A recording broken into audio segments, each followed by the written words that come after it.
Na CPI da Covid, ex-assessor de Eduardo Pazuello nega atuação ilegal dentro do Ministério da Saúde. Direto para Brasília com Levi Guimarães.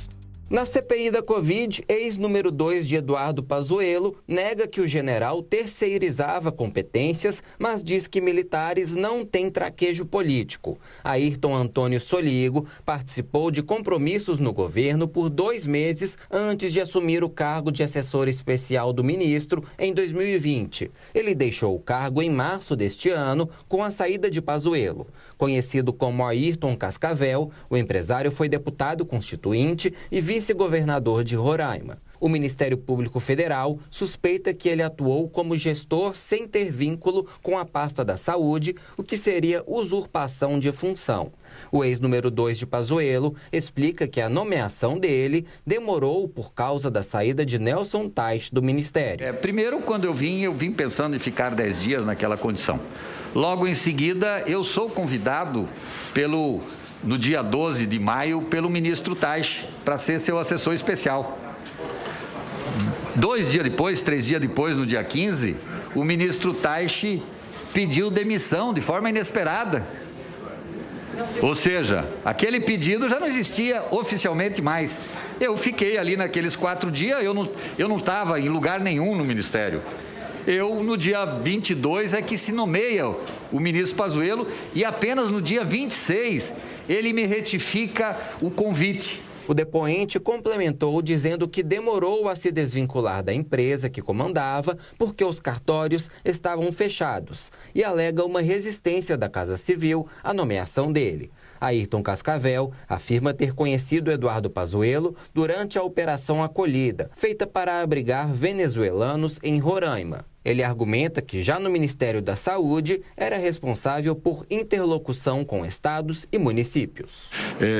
Que outras atribuições o general Pazuello terceirizou a Vossa Senhoria? Nunca houve um processo de terceirização de competência. Não foi esse o termo.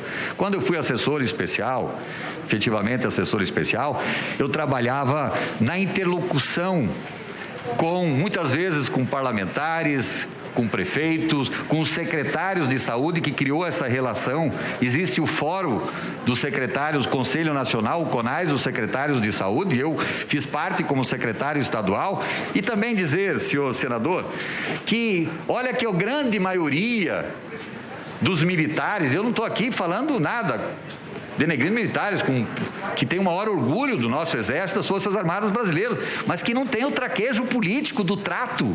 Questionado sobre o atraso na compra de vacinas por parte do governo, Ayrton Cascavel lamentou a politização da pandemia e disse que atuou politicamente para amenizar os conflitos políticos envolvendo a Coronavac.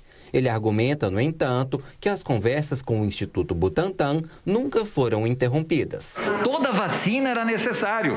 Então foi essa interlocução. E se pacificou. Quero dizer que naquele momento se pacificou essa relação, ela voltou publicamente no país, ficou pactuado entre o Butantan e o Ministério. Se pacificou, então havia sido rompida.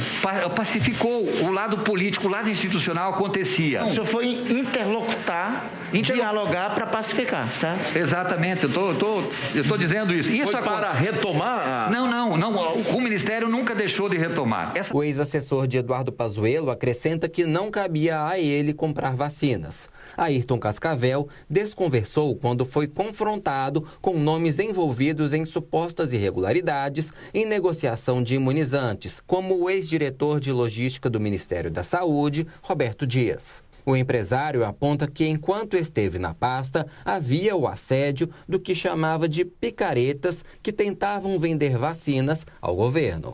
E eu estava no Ministério, senador, e quantos picaretas apareciam, e eu resolvi, a mim não receber nenhum, porque no momento que você não tinha a fábrica da AstraZeneca, não tinha 1 milhão de vacinas para entregar para o Brasil, picaretas apareciam querendo vender 200 milhões, 100 milhões, para todo lado, de todo jeito.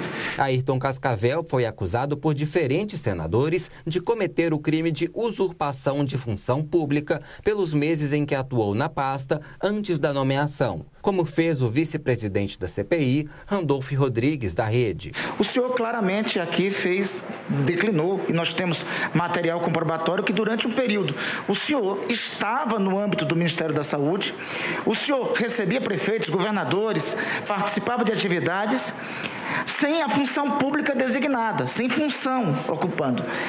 Existe esse crime, esse tipo penal qualificado, caracterizado. O empresário negou que tenha cometido qualquer irregularidade e disse que não teve qualquer benefício enquanto exercia a função de maneira informal. Dizer de que eu não oferi nenhuma vantagem pessoal quando o senhor julga me acusar de crime, eu não oferi nenhuma vantagem de forma alguma. Então, mas isso são questões jurídicas que terão pela frente. Esta foi a última sessão da semana na comissão. Para a semana que vem, o depoimento mais esperado é o do líder do governo na Câmara, Ricardo Barros. Após muitos pedidos do próprio deputado, a previsão é que ele deponha à CPI na quinta-feira. Barros é suspeito de envolvimento em supostas irregularidades do Ministério da Saúde e, segundo o deputado Luiz Miranda, teria sido citado pelo presidente Jair Bolsonaro na reunião do Palácio da Alvorada. Já a oitiva do sócio da Precisa Medicamentos, Francisco Maximiano, deve ser adiada em mais uma semana. O senador Isalci Lucas, do PSDB, cobrou do empresário. Que até porque já estava previsto. O Francisco Maximiano, que deu declaração, inclusive, que gostaria de depor. Acho que agora é hora de cobrar dele, mas ele está pedindo adiamento. Eu acho que nós temos que entrar agora onde a gente já tem certeza que houve desvio de recurso. Então, a Precisa terá que vir aqui novamente, o Francisco terá que vir. O ministro Ricardo Lewandowski, do Supremo Tribunal Federal, decidiu manter as quebras de sigilo do ex-ministro da Saúde, Eduardo Pazuello, determinadas pela CPI. Ele negou um pedido da Advocacia Geral da União, que dizia que a medida fere o devido processo legal e é uma devassa indiscriminada e violadora da dignidade e intimidade individual. Já para Lewandowski, as quebras se sustentam, pois o período de Pazuello à frente do Ministério coincide com o objeto da CPI. De Brasília, Levi Guimarães.